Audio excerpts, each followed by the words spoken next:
Hey YouTube, what's cracking? It's your boy Monster Chappie. We back in the building and I got a double header for you guys. I'm taking on Addy Cards and Guys Thumbs, both members of Goon Squad, and they shape up to be some pretty good games with a couple unfortunate events and some real good gameplay, real solid back and forth action. So definitely check these out. Hope you guys enjoy these. I got the Ravens the first game, I got the Raiders the second game, and Addy's rolling with the Niners as usual, and God's Thumbs rolls with the Detroit Lions. So that pretty much sums up how these games are going to start off. Again, kind of just running the ball, getting the field, just kind of getting a couple games in before NCAA 13 drops. I did get the EA season ticket or whatever, so for 25 bucks, and I'll get to play the games at least 3 days early. So overall, I don't know if it's really worth it to play it 3 days early and pay 25 bucks. Like, I really think that's a get over, but again, that's just my opinion. For some guys it'll be worth it, like for myself it may be, but if you're not doing YouTube, or you're not trying to sell guides, or you're not trying to get ready for tournaments and stuff, and you're just a Madden gamer or NCAA player, I don't think that it's worth it for you guys, but that's just my honest opinion. Everyone has their own opinion, but that's just how I feel about it. Honestly, EA, the only thing that disappoints me is they released the game like 2 weeks later, and then they say you can have it 3 days early, when in actuality Madden used to come out around August 13th, August 14th, and that was like a regular release date. Now it's just pushed back. And the reason for that, I think, is to get NCAA a little bit more love, because guys were always like, well, Madden comes out in a few weeks, it's not really worth it. And now there's like a bigger gap, July 10th to the end of August. That's a good almost 2 months. So keeping that in mind, it's more of a value for NCAA as well. So I think it's a smart move by EA, but I just wish they weren't fronting about it and they were just honest about it. Like, it's a strategic move, marketing wise. One good thing I did see is that Madden was winning some awards at E3. Hopefully there's some legit awards and not the BS awards like they used to do in the past. And look at this. This is horrible. This is horrible. I mean, this isn't the first time I've seen this, but that ends up giving him 3 points, and that really gonna impact the game, like hugely impact the game right there.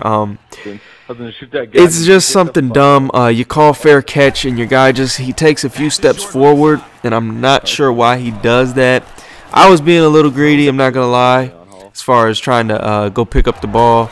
I just wanted to get a playoff, which was stupid, but at the end of the day, I really shouldn't have that problem, because the dude shouldn't run. So hopefully in Madden 13 that's not a problem again.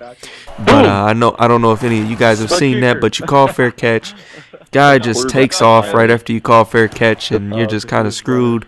Instead of a 40-50 yard punt, now these guys are getting a bounce, and that turns into a nice 60, maybe even 70 yard punt, and you're just like, wow, really? Lost 30 yards off some felonious punt return kind of garbage in the game. But nonetheless, you got to try to bounce back. And with Ray Rice, we're trying to get him the ball a lot. He's been pretty much unstoppable for us. We really kind of just forced him the ball a little bit too much, hindsight, but overall, I think he had a good day. They brought Ricky Williams in a couple times, and he stalled out one of our drives, and we got held to 3. And I mean, we kept locking him, but Addy, being a good player that he is, he kept converting when he needed to. He got the big plays when he needed to. I mean, as you can see, almost every time he converts, it's like a 3rd and 9, 3rd and 5, 3rd down situation, 4th down situation. And he continued to make the big plays, and that's what separates some gamers from others. And again, 3rd and 5, Nada just block shed it the complete wrong way, and he ends up getting a huge play right there. So all in all, that's gonna make it tough to win games. You have to be able to get your opponent off the field if you plan on winning. And we did not get the stop that we needed. But hopefully, you know, we can make a few big plays here. And Quan's so strong. Bolden goes ahead and gets the touchdown. Gonna go ahead and hit him with the... we tried to hit him with the baby kick, but it did not work out for us. So, you know, Addy's gonna be a smart player and run out the clock. You're still a chump for this, Addy, winning off that garbage 3 you got before half. Buster, I'm still better than you. I'm just clowning Addy. But, yeah, as you can see, man, total offense, we did good. You know, we had our 1 turnover off the punt. And then we followed that up, man. We went ahead and played God's Thumbs, another member of Goon Squad. And, you know, Calvin Johnson is a problem. He is definitely a huge problem on the game. If you have not played against Calvin Johnson too many times, he's by far the best wide receiver in the game and in real life. And, you know, he just makes plays. So you got to try to make sure you got double team on him. Right here, we just get user versus user, and we had a better position on the ball.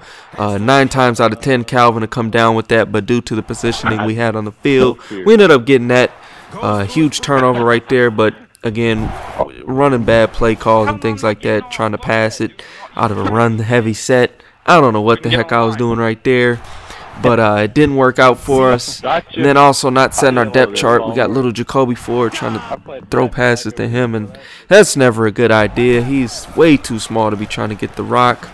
And smart pocket presence here by Thumbs, and he just steps up, goes ahead and runs it in. Real nice play right there. DHB goes ahead and gets a nice pickup, beating the press. A lot of the times, guys say, you know, Raiders receivers have trouble off the press. I really don't have that problem too often.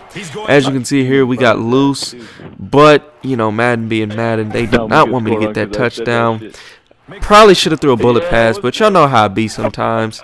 You just you see an easy pass, you thought you made it. I mean, it did hit the guy's hands, and he just didn't hold on to it. And that is the one flaw of the Raiders receivers. So you got to take your, you know, your benefits and your negatives with any team you have. Whether it be they got great hands and they can't, you know, they're not fast, or you know, they're fast but they can't catch the ball. Whatever the case, you know, you got to play to your team's strengths and weaknesses. And you know, that ended up costing us 4 points right there for sure.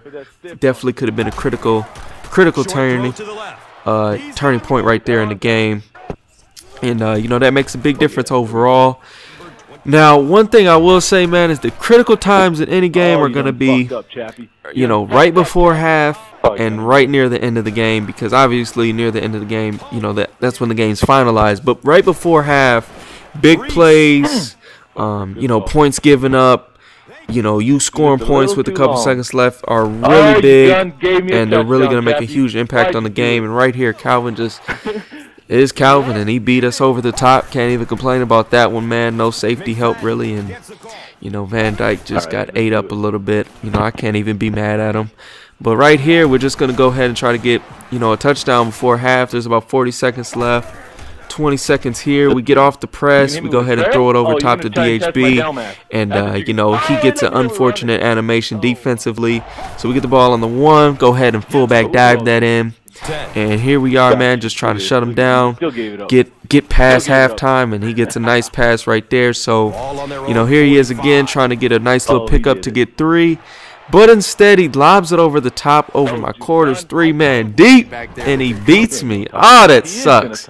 So, back-to-back games, we have back-to-back terrible plays going into the half. And, you know, those 2 plays could definitely end up costing us big time. Again, we're doing a great job defensively both games, I feel. We just, you know, we got to try to get them off the field, and we go ahead and do that right there. The Raiders have great man defense, especially guarding guys that aren't Calvin Johnson. But he's just going to be a problem for anybody. But for the most part, they do a really good job. Right here, we got great field position, and we just, again, run a dumb play. get sacked, you know, put ourselves in a bad position, and then we get sacked again. So we have to settle for 3 points. And, you know, while that's decent, that's not going to be good enough against a good player like MegaMikey 22-22. So, you know, we know we've had our opportunities, and we've killed ourselves, shot ourselves in the foot. And, you know, we got to try to hopefully get one more stop and turn this game around and really finish it up, put the icing on the cake, I guess. But for NCAA 13, man, we're going to be hitting it real hard, really hard. I know I'll definitely come out with the defensive ebook if I can come up with some real quality stuff, and I'll come out with an offensive one if y'all want, if I can come up with some quality stuff. I refuse to just, you know, feed you guys BS. I'm not that type of dude. Right there, we almost snuck a pass in there. Didn't work out for us too well, so we go ahead and go for it on 4th down. And the reason I did that is so he didn't have the ability to, you know, kill the clock. And unfortunately, we didn't get the fumble right there. He throws the fade to Calvin. Oh, it hits off Chris Johnson's hands, but Calvin being Calvin, he makes the play anyway. So right here, man, we just got to try to get 8 points, and, you know, that's the game plan. Real big decisions right here. What do you want to do? Again, we can't leave him too much clock because Calvin Johnson getting in the field goal range is really easy, especially with their high-powered offense, so we got to be careful with that. 3rd and 5, man, we say skip it. Go for it. Didn't get it. Why not run it again? 4th and 2. He dives a little early, and we're able to pick a huge amount of yards up right there. Hopefully, we can get in this end zone. That's all we have. That's our main goal right now. He cuts out the outside real well right there. And we get to 1st and 10. We got to hurry up, though, because time is not on our side. We have no timeout. So this is the play, last play of the game right here. Gonna go ahead and throw that up. And we just did not get a great animation. And in the end, we were not able to overcome those big plays right before halftime. So just keep that in mind, guys. Manage the clock properly at the end of halves, end of quarters, end of the 4th especially.